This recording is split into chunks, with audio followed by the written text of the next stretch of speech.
Bonjour les gens, aujourd'hui nous allons jouer à Tenchu Général et à une version en avance de Tenchu Général vu que Tenchu Général ne sort pas avant je crois le 1er décembre sur Steam. Qu'est-ce que c'est Tenchu Général? C'est un petit jeu de stratégie qui sera vendu je crois aux alentours de 5 euros. Je vais vous montrer une bataille en mode escarmouche parce qu'honnêtement la campagne elle n'est pas exactement captivante, c'est avant tout un didacticiel, donc on va peut-être s'intéresser avant tout au mode escarmouche. Donc voilà à quoi ça ressemble Tenchu Général, comme vous pouvez le voir, c'est pas le jeu le plus impressionnant du monde sur le plan technique. Cela étant dit, c'est probablement pas ce que je veux lui reprocher le plus, et j'ai vraiment pas mal de trucs à lui reprocher. Donc si c'est un indicateur pour vous, de ce qu'il faut en attendre, c'est pas plus mal. Donc dans Tenchu, on va contrôler une base qui s'appelle le Tenchu, qui est ici en bas comme vous pouvez le voir. Notre adversaire qui est de l'autre côté, ou nos adversaires, car il est possible d'en avoir plusieurs, va en faire de même généralement de l'autre côté de la carte. Et au fur et à mesure du jeu, il va falloir créer et développer des provinces avec une multitude de fermes à riz, vu que le riz est en fait la monnaie dans ce jeu, afin de générer suffisamment de ressources pour agrandir. C'était pas intelligent ce que je viens de faire. Pour agrandir nos armées qui sont représentées par ces petits drapeaux. Donc, contrairement à ce qu'on pourrait croire en y jetant un œil à Tenchu Général, ce n'est absolument pas un jeu qui se joue en tour par tour. Malgré son look de disons Total War super low-tech, le jeu se joue tout à fait en temps réel et c'est pas exactement idéal je trouve. Euh, le rythme de jeu est vraiment assez mal expliqué. Les combats comme vous pouvez le voir sont extrêmement basiques dans leur mécanique. Tu envoies simplement ton drapeau dans une province occupée et le jeu décide de lui-même qui gagne. Alors il y a des bonus de territoire, par exemple les unités d'infanterie ont un avantage dans les plaines, dans les forêts, pardon. Les unités de cavalerie ont un désavantage. Dans les montagnes sont les archers qui ont un avantage et l'infanterie qui a un désavantage. Donc il y a toutes ces petites finesses que tu es en droit d'attendre d'un jeu de stratégie, mais le jeu est vraiment super simpliste, beaucoup trop simpliste, et bien que je suis pas vraiment contre les jeux simples, surtout lorsqu'ils ont un prix relativement adapté à ce niveau-là. Le problème, c'est que quand tu es sur PC, dans le milieu de la stratégie, qui est un peu un milieu giga surexploité sur PC par des titres avec des budgets infiniment plus massifs que celui-ci, j'ai un peu de mal à justifier l'achat de ce genre de choses, même à un prix aussi réduit que 5 euros. Parce que, d'un point de vue logique, pour 5 euros sur PC, tu peux probablement t'acheter un vieux Total War en solde. Et soyons franchement honnêtes, la comparaison n'a même pas lieu d'exister entre Tenchu Général et un vieux Total War. Aussi vieux soit le Total War, le jeu va être évidemment infiniment plus poussé sur tous les aspects. Ce qui vraiment laisse pas des masses de raisons de s'intéresser à Tenchu Général. Donc là, comme vous pouvez le voir, j'ai quasiment écrasé tout l'univers en l'espace de quelques minutes à peine. On va aller squatter dans la base de notre adversaire. Il a qu'une seule unité, donc mission accomplie. Voilà. Ça m'aura pris une minute selon le jeu. Ma vidéo est pas d'accord, ma vidéo me dit 4 minutes, mais c'est pas grave. Pour gagner cette map. Donc, comme vous pouvez le voir, un jeu qui est vraiment extrêmement simple. Et je dois dire que je suis vraiment pas convaincu. Donc, comme vous pouvez le voir en mode escarmouche, on peut avoir des cartes diverses et variées avec plus ou moins d'adversaires, ce qui peut permettre évidemment d'avoir peut-être des conflits un peu différents. On peut également influer sur la vitesse de passage du jeu. Là, vous pouvez voir, on a le choix au début entre plusieurs positions pour notre Tenchu, donc qui est notre base. Sur le Tenchu, on peut construire plusieurs trucs, une armée, un conseiller. Le conseiller est relativement utile d'ailleurs pour faire de la thune rapidement ou des murs qui vont te permettre de protéger ton Tenchu en cas d'attaque. Sur les fermes, on peut construire également différentes améliorations. Selon l'endroit où tu te trouves, les améliorations vont être plus ou moins efficaces. Par exemple, ici, on a des plaines. Donc, vous pouvez voir que l'amélioration d'acheter... Hop là, un bon vieux bovin va nous aider plus que si on était dans une montagne, par exemple. Sur les montagnes, c'est l'irrigation qui t'aide le plus et compagnie. Donc chaque type de terrain a une amélioration et une unité liée en compagnie de ça. Donc ici, on est dans une montagne, si je me souviens bien, oui.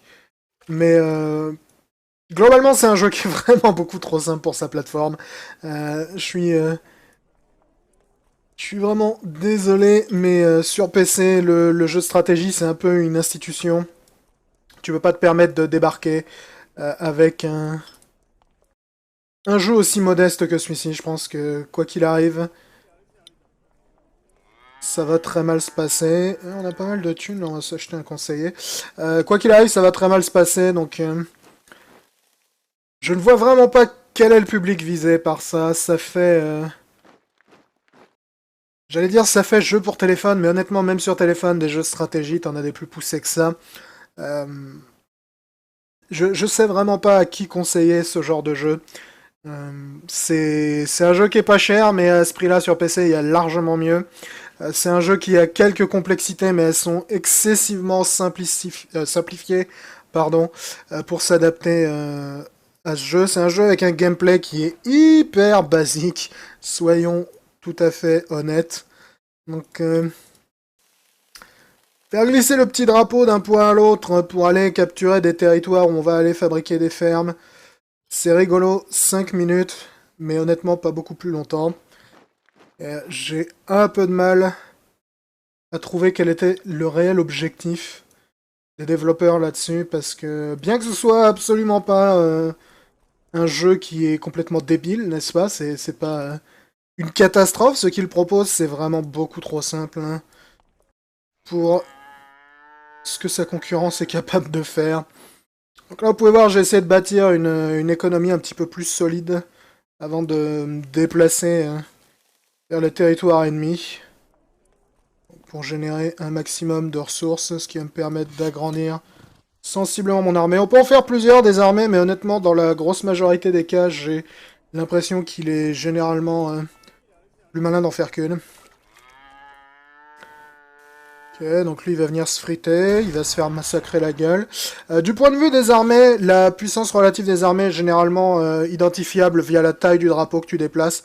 Donc là vous pouvez voir mon drapeau bleu, il est considérablement plus gros que les drapeaux des deux autres factions qui se trimballent dans le coin.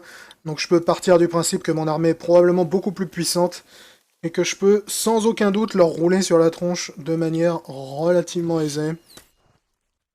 Donc c'est dommage, il y a plein de petites idées comme ça dans le jeu qui sont pas nécessairement stupides, mais t'es sur PC mec, ta concurrence c'est Europa Universalis et Total War et tu peux pas vraiment dire que tu vas survivre face à ça. Et évidemment c'est pas très fair-play de comparer ce genre de jeu qui a probablement un budget infiniment moins conséquent, mais quelque part lorsque tu te places du point de vue du consommateur, à prix égal, t'as probablement beaucoup mieux.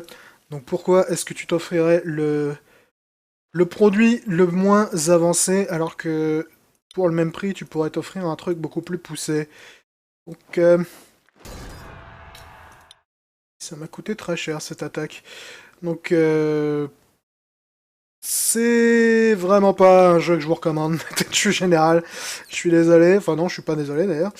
Mais il y a tellement mieux à faire sur PC. Et pour des prix pas vraiment beaucoup plus élevés. Donc pourquoi s'embarrasser d'un jeu aussi basique? Je ne pense pas que ce soit une riche idée. Et qui plus est, je trouve que le jeu est franchement assez mal équilibré. Donc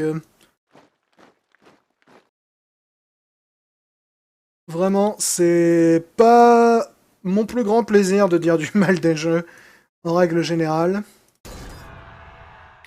Là, on s'est fait battre. Une fois de plus, le compteur de temps de jeu, il est un peu bizarre. Toujours me dire que j'ai joué qu'une minute, alors que j'ai clairement joué beaucoup plus. J'ai pas grand chose de plus à dire sur Tenchu Général. Comme je l'ai dit, c'est prévu pour début décembre. C'est prévu pour 5 euros, mais pour moi, ça reste vraiment beaucoup trop basique pour ce que c'est. Et je ne vois vraiment pas en quoi le jeu espère se faire une place sur PC.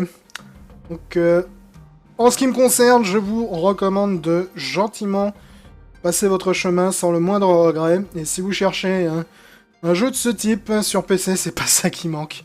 Il y a vraiment largement mieux, largement plus avancé et largement plus intéressant pour pas nécessairement beaucoup plus cher.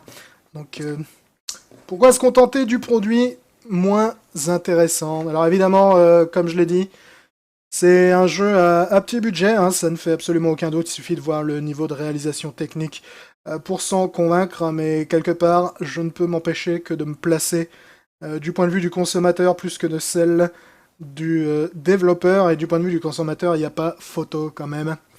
Voilà, c'était un très rapide, parce qu'il n'y a franchement pas grand-chose d'autre à dire. Coup d'œil sur Tenchu Général. Pour moi, c'est clairement un non. Après, si vous avez une grande passion pour ce genre de choses, peut-être que vous aurez un avis différent, mais globalement, je vous recommanderais quand même d'aller voir ailleurs si vous y êtes. Et il y a de bonnes chances que vous y soyez. Voilà. Ciao tout le monde. C'était rapide pour une fois.